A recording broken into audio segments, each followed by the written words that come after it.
Di antara bahaya syirik, ya, jika melakukan kesyirikan, seluruh amal ibadah gugur. Ini yang sangat berbahaya ini. Seluruh amal ibadah gugur. Kata Allah Subhanahu wa taala, "La in asyrakta la yahbatanna 'amaluk." La yahbatanna 'amaluka wa la takunanna minal khasirin. Kalau kau berbuat syirik, maka gugur seluruh amalanmu, seluruh amalan. Seorang kalau merampok, korupsi, dia dosa tapi tidak menggugurkan seluruh amalannya. Kalau seorang mungkin melakukan dosa-dosa tertentu, tidak, dia dihitung dimasuk dalam timbangan dosa tapi tidak mempengaruhi yang lainnya ya. Secara umum seperti itu. Memang ada dosa yang ibadah, tapi secara umum dosa dihitung sendiri, amal soleh itu nanti ditimbang pada hari kiamat oleh Allah Subhanahu wa taala. Berbeda dengan syirik akbar. Seorang melakukan syirik akbar, seluruh amal dia gugur. Contoh, seorang 60 tahun beramal soleh. 60 tahun beramal soleh, mungkin haji, umrah, sedekah. Tiba-tiba di penghujung hayatnya kemudian dia berdoa, "Ya Abdul Qadir Jailani, tolonglah aku. Ya wali fulan, dia sebut-sebut walinya, minta tolong kepada mayat." Dia ngomong begitu, "Ya Madad," seperti sebagian orang datang kepada kuburan, "Ya Madad, ya Madad, ya Abdul Qadir." Bahasa Arab artinya, "Pertolonganmu, pertolonganmu wahai Abdul Qadir Jailani. Pertolonganmu ya Sayyid al-Badawi, wahai Sayyid Badawi, pertolonganmu." Dia ngomong gitu cuma 5 menit. Amal dia 60 tahun gugur seluruhnya. Waliyadzubillah. Selama ini soleh, berbakti, berbuat, tahu-tahu dia percaya sama dukun. Dukun meramal tentang ilmu gaib, dia percaya. Dia mungkin percaya cuma berapa detik, cuma 1 menit dia percaya, selesai gugur seluruh amal soleh. Makanya hati-hati, Allah tidak ridha disekutukan dengan seorang pun dalam ibadahnya. La malakun muqarrabun, tidak boleh kepada malaikat, wala nabiyyun mursal, dan juga kepada nabi yang diutus, tidak boleh. Dan orang-orang kita dapati sekarang, orang-orang mereka punya syubhat dalam hal ini ya. Malaikat saja ya, malaikat yang mengatur hujan, malaikat yang mengatur gunung, malaikat maut yang mencabut nyawa. Boleh enggak kita berdoa sama malaikat maut? Malaikat maut jangan cabut nyawaku. Enggak boleh, karena yang nyuruh dia Allah Subhanahu wa taala. Malaikat penurun hujan, malaikat Mikail menurunkan hujan, kemudian kita berdoa, "Hai Mikail, turunkan hujan kepada." Enggak boleh, kalau minta hujan sama Allah Subhanahu wa taala.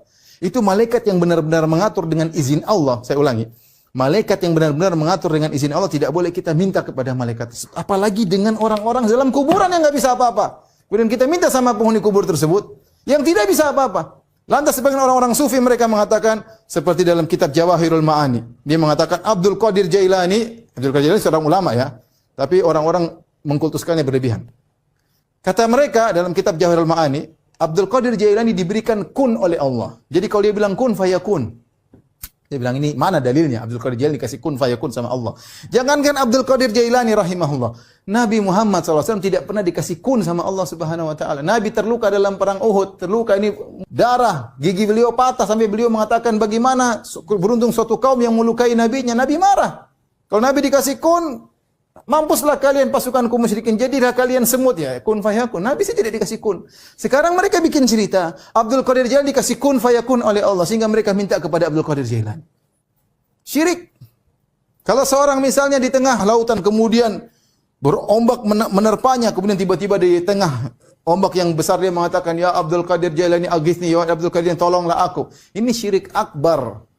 Kenapa seakan-akan Abdul Qadir Jailani yang mungkin mayatnya dikubur di Irak atau di Arab seakan-akan masih hidup dan maha mendengar apa yang dia ucapkan, sehingga meskipun dia di Indonesia ngomong Abdul Qadir Jailani di Irak bisa dengar, ini berarti maha mendengar kan? Sama seperti Allah.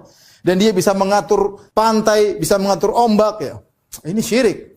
Oleh karenanya hati-hati ya. Seorang melakukan syirik 5 menit saja, maka seluruh amal dia puluhan tahun hancur lebur.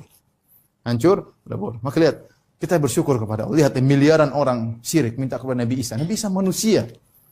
Miliaran orang berdoa kepada Nabi Isa. Siang malam minta tolong kepada Nabi Isa.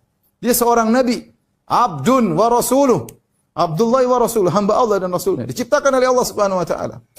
Inna mathala Isa indallahi kamathali Adam khalaqahu min turab. Sungguhnya perumpamaan Isa seperti Adam Allah ciptakan. Allah mengatakan tentang Nabi Isa dan ibunya, kana yakulani ta'am. Nabi Isa dan ibundanya Maryam makan makanan. Apakah pantas jadi Tuhan?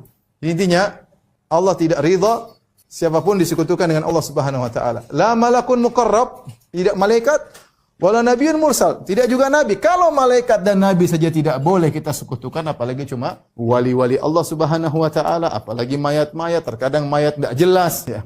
Baru dapat kemarin kuburan-kuburan dibongkar, tidak ada isinya. Orang-orang sudah keramatkan, ternyata tidak ada isinya.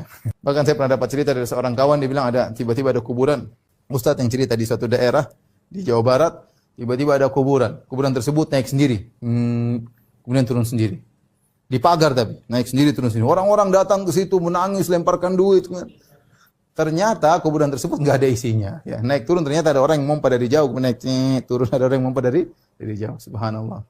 Orang-orang dibohongin oleh macam-macam orang. Ya. Oleh karenanya Allah mengatakan wa annal masajid lillahi. Sungguhnya tempat sujud hanyalah milik Allah. Masjid milik Allah. Fala tad'u ma'allahi ahadan. Perhatikan di sini kata Allah fala tad'u ma'allah.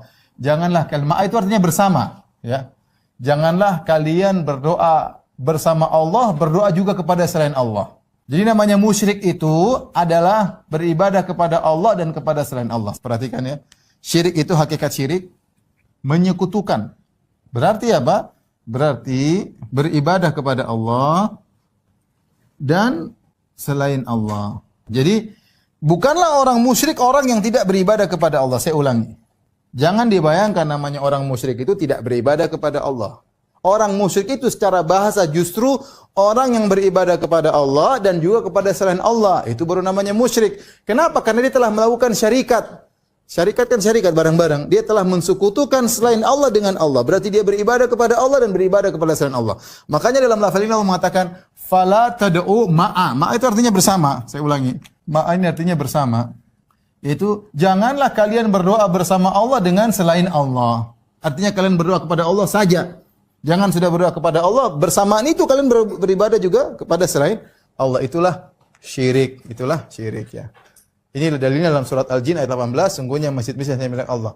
Adapun masajid, ya ini ada beberapa tafsir, di antaranya masjid, di antaranya anggota sujud, di antaranya maknanya sujud, yaitu sungguhnya sujud hanyalah milik hak Allah, maka janganlah kalian berdoa kepada selain Allah bersama Allah. Inilah kesyirikan.